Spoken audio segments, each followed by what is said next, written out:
Hey guys, this is ThoseYGOguys for Yugioh with another deck profile with a deck that topped our locals this past weekend. This is deck 2 of 2. The first one was 6 Samurais. This deck here is Chaos Dragons with your friend Alessandro. Yeah, I too top at locals at 4-1 record, same as Darius's. So my deck that I ran was Chaos Dragons, just like what Darius says, and let's get started with the deck profile. Alrighty. Alright, let's start off with the splashable boss monsters. You got your BLS. Broken, very powerful. Banish 1 light, 1 dark. Just banish whatever monster you find it troublesome, like Marshmallow, Spirit Reaper, Yugioh, or anything that's bigger than he is, just banish, get off the field. When he attacks a monster and destroys it by battle, he can immediately attack once again. So it's a push for an OTK potential. Then we run 2 Chaos Sorcerers. Again, it's kind of like my consideration of BLS Junior. So why 2? You don't think 2 is inconsistent? 2 is actually very consistent for me. 3 is, I have to make rooms for like other dragon chaos monsters and all that. Plus, the cool thing about this guy is that 1, of course, is the easy special summon condition. 2, it can remove any threat that's face up. So it's like, once it hits the field, banish. And 3, it's a ranked 6 monster. Level 6 monster. So if you have like this and then probably this again. So with these 2, you can banish 2 face up monsters and then go to your XC ranked 6 monsters or this with another one. Yeah, so, which can include this format that means Photon Bouncer or maybe Force Focus. Any of those level 6 rings are also good monsters. And be aware, this is also part of the March 2012 format, so it's not yet been readjusted to the September 2012 format, so yeah. Next up we got Dark Arm Dragon. This card is just so powerful. It's like, okay, first up, he's searchable for Eclipse Wyvern, so it's like, okay, send Eclipse Wyvern to the graveyard. Okay, activates effect. Most of the time I want this card to get banished by Eclipse Wyvern because Red Darkness Metal Dragon, I don't mind it getting milled. So it's like, okay, because I can fetch it back with multiple things like Monster Reborn, Light Pulsar Dragon, Divine Dragon, Apocalypse, lots of stuff. But this guy, the only way you're going to get this guy back from your graveyard is Divine Dragon Apocalypse, and it's already a bit troublesome. So, have this card in reserve, and once you have 3 darks, drop, go for game. It's pretty much about Chaos Dragon Run. Alright, now for the Dragon Engine. Now we go down to Dr. Red, well, at least that's what many people will call it, is Red Darkness Metal Dragon. This card is so powerful. It's pretty much the dragon form of constant Monster Reborn, just dropping huge dragon one after another, 2,800 attack points, level 10. Of course, with that said, there was another threat coming up with Gustav Max, but of course by next format, Red Eyes is going to be dropped down to 1. So we're going to have to readjust that, but... You still got your go, yeah. Yeah. Alright, the other big MPP face of the deck, Light Pulsar Dragon. This card is what makes Chaos Dragons. Now, why is that? In the past, Konami, there have been multiple attempts for Light Sworns, Dragons, and Chaos to combine, but it didn't work out too well until when Dragons Collide Structure Deck comes out. And what made this deck together? This guy. Why? Because 1, you can banish the Light and Dark, and then you drop him. 2, you can just discard a Light and Dark from your hand to resurrect this card from your graveyard to your side of the field. So it's like, okay, pitch these 2. And then 3, if you have any level 5 or higher Dark Attribute Dragon type monsters such as Red Eyes Darkness Metal Dragon, you just bring it back when he's been sent to the field, sent from field to the graveyard. So it's like, okay, sure. I'm going to get Red Eyes Darkness Metal Dragon, then I'm going to activate Red Eyes Darkness Metal Dragon, bring like Pulsar Dragon, and then continue the loop. Or say summon him by the summon conditions, normal summon and dark for attributing this guy, get Raven D from the graveyard, bring back another Light Pulsar Dragon. Yeah, it's broke. It's crazy. And speaking of Dark Flare, I'm running 2 Dark Flare Dragons. This card is very important. First off, same thing, Banish the Light in the Dark, 2400 attack beater, and its effect's actually pretty cool. You can send 1 Dragon type monster from your hand and another Dragon type monster from your deck to the graveyard to banish 1 card in either player's graveyard and get rid of that thing. Now I have a question. When you use this effect, can you send Eclipse Wyvern and then banish Eclipse Wyvern in the same move? You won't get the Eclipse Wyvern's effect. The thing is like, everything is happening in one whole chain. It's like, okay, I'm going to send this and this to send Eclipse Wyvern and another random dragon to the graveyard to banish the Eclipse Wyvern that I just sent to the graveyard that due to his effect and banish it. Eclipse Wyvern's effect will already miss his timing. But if you're going to banish an already existing Eclipse Wyvern in your graveyard, then you can do that. Then you can banish the already existing Eclipse Wyvern that's already had, let's say, Dark Arm Dragon or Red as Darkness Metal Dragon that's already been banished due to Eclipse Wyvern. Banish that Eclipse Wyvern, get either Rem D or Dad back into your hand, and then go for a game. Yeah. And plus it's level 5s, so I can also go for a rank 5 monster as well.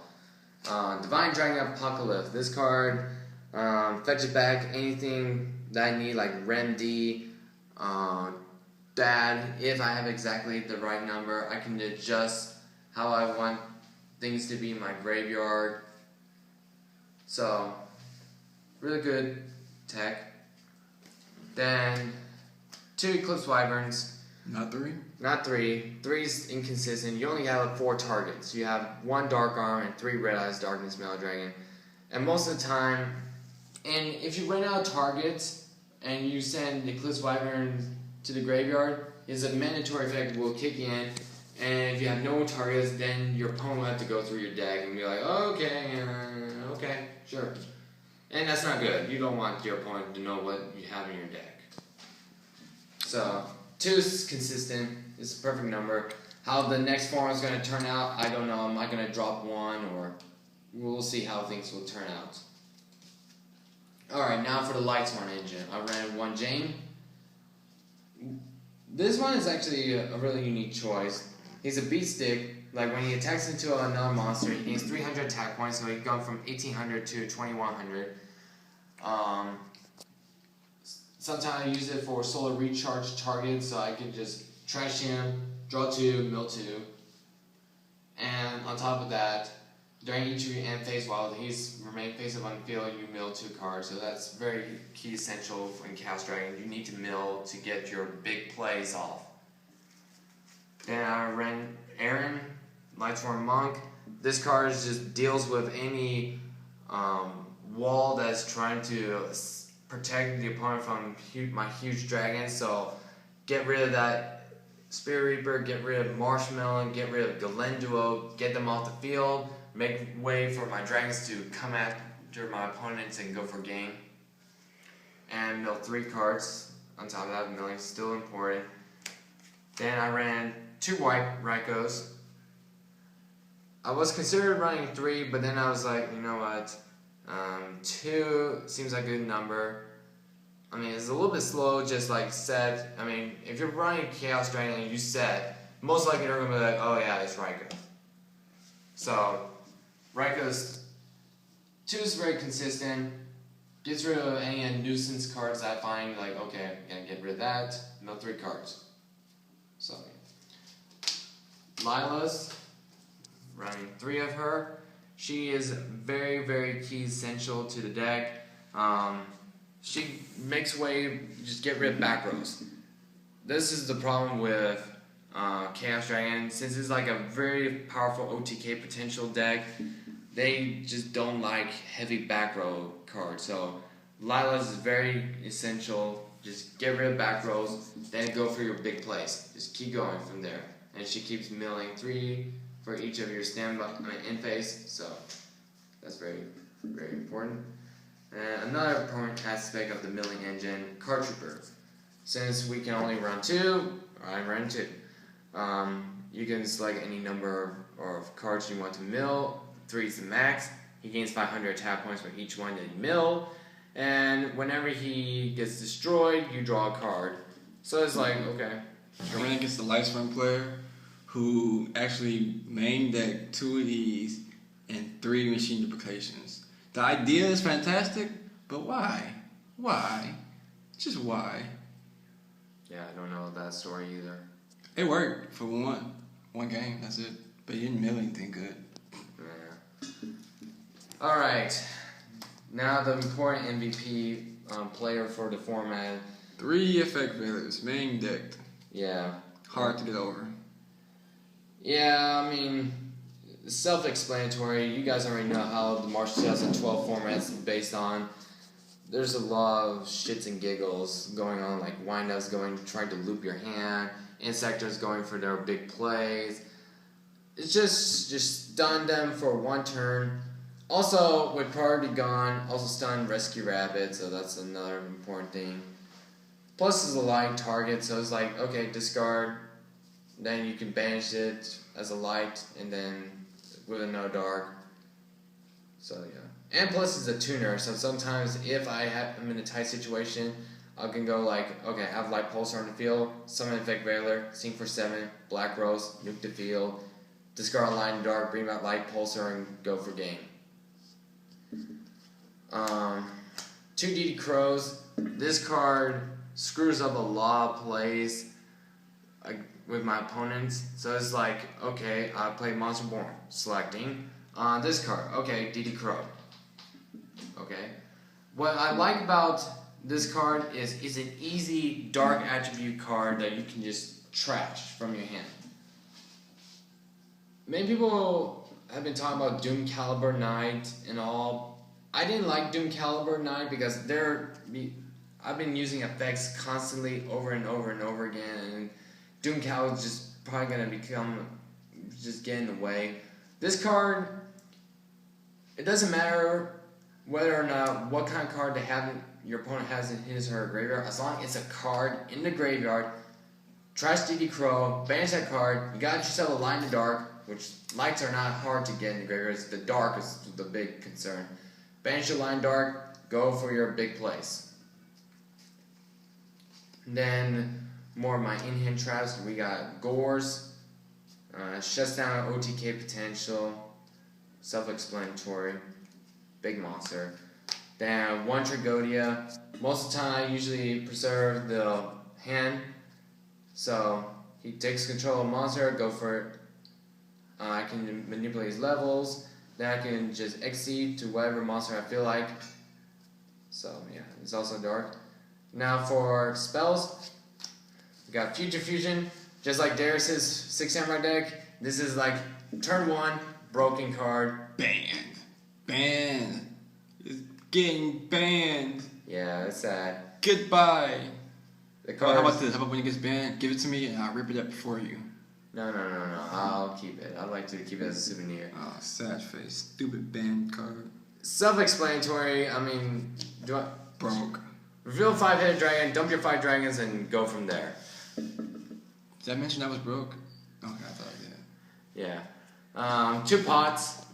Sometimes Chaos Dragon could run into consistency issues since you're running a lot of boss monsters. This card just like, okay, let's see what 3 cards you're gonna get, then work from there.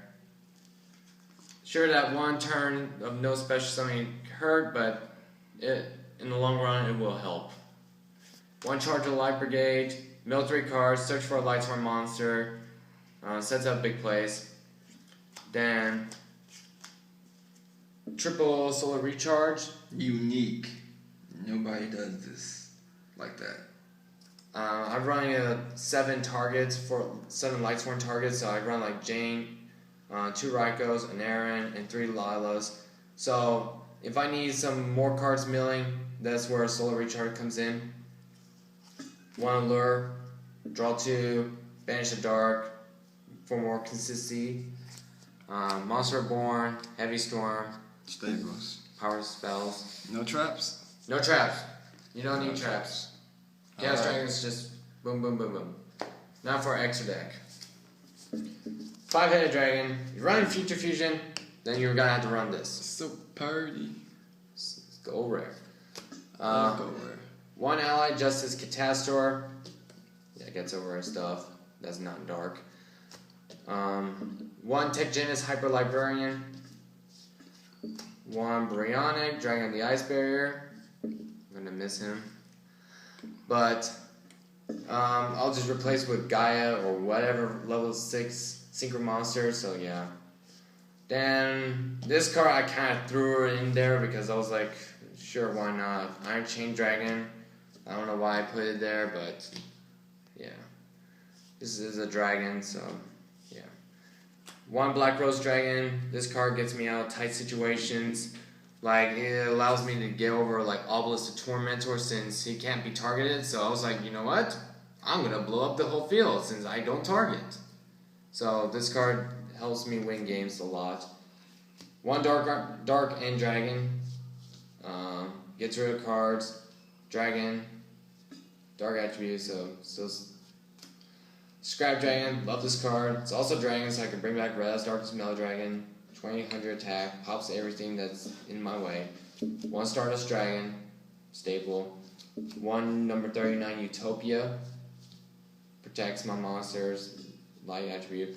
1 Adrius Keeper Armageddon, rank 5, pop a card that just find it threatening. 2600 beat stick, dark attribute. I threw it in there since I just recently pulled it. Harag, Dragon King of a Tomb. For whatever the reason, if I don't pull Red Eyes, for whatever the odd reason, which that's very rare now, but maybe by next format I might be more considerate, this card can get that Red Eyes from your deck to the field. 1 Photon Strike Bouncer. This card is so amazing. Like, it's like, okay, bring out 2 Chaos Sorcerer, banish 2 face-up monsters, Exceed, bring out Photon Strike Bouncer, just keep putting pressure. Troll and Toll, why is this card overpriced? If you think this card is overpriced, please comment below in the section and tell us how much you think this card is actually worth. This card is worth $50 online. I do not think it's worth that much. I was kind of mad. I looked at this card. I actually pulled it once and traded it to my friend for Armageddon. I didn't realize how much it's worth. Worst stick of my life. But I don't think it's worth $50 though. So if you agree with me, comment in the section below. Let me know what you think. And yeah, continue. If you have a problem with that, then I would say something about Steel Storm Roach, but we won't get too sidetracked off that. And then 1 Gaia Dragon, the Thunder Charger. I truly don't like this card because of how broken he is. This card just defeats XYZ game mechanics. Where did you pull that? Galactic Overlord. I never knew you had that card. I do. And it's also Dragon. It's like, really? Okay, so I'll just like, okay, already you have this Photon Strike Bouncer or Heroic Dragon King of Tomb. They're already used up as XYZ materials. Overlay it with Gaia Dragon.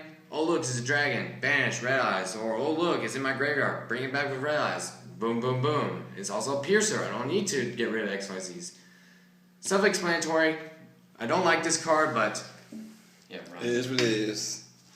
Then for extra deck, let's go through this quickly. Double Electric Virus. This card saved my butt against Disaster Dragon. Best top decking card, period. His opponent has Scrap Dragon and a red dealer field. No back rows, No back rows. no hand. Top deck Electric Virus. And let me say, the dude was ready to punch Alessandro in his face. He was that mad.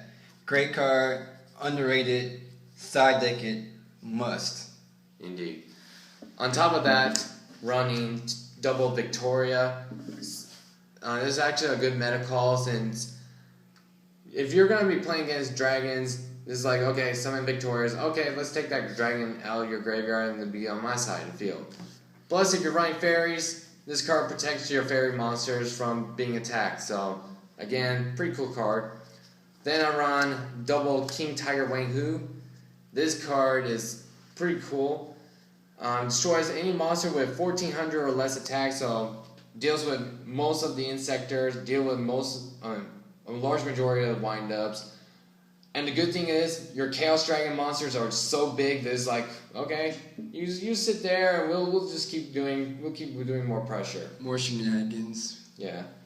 Then running double Deck Devastation Virus. It was actually a good meta call because one of our friends, Austin, he was running like a very similar variation of Pro Wiston's Exodia deck. So I was like, you know what? I should put it in there. And I'll just tribute one of my Dark Attribute monsters just to screw up his game plan. Yeah. He was mad too. Double Prohibition, like Darius says, pick a card, a key point card, shut that deck down, go for game. Then, on top of insult to injury for Austin's Exodia deck, double Roll Decree. Dragon's Hate, back rows, Roll Decree shuts down trap cards. You're free to bring out your big monsters, go for OTK. Then, triple MST. Get rid of nuisance cards such as Different Dimension Fissure from Darius. That was me. I killed him with D-Fissure. Yeah, you ruined my perfect record as well. But anyways, good card. You gotta have to, like I said, Chaos Dragon is more of an OTK variant deck back in the March 2012 format. You gotta get rid of back row so you can make way for OTK potential. And I think that's about it, all I had to say. Alright guys, you heard it here first. Alessandro and Darius' deck profile, we talked about locals. If you have any more ideas for us, if you want any more deck videos, if you want to see some different kind of varieties of decks, let us know. We can a lot of varieties of decks around, so we'll do deck profiles, give our opinions on them. Next time we won't try to be so lengthy. We'll work on that. Alright. Yes. We out.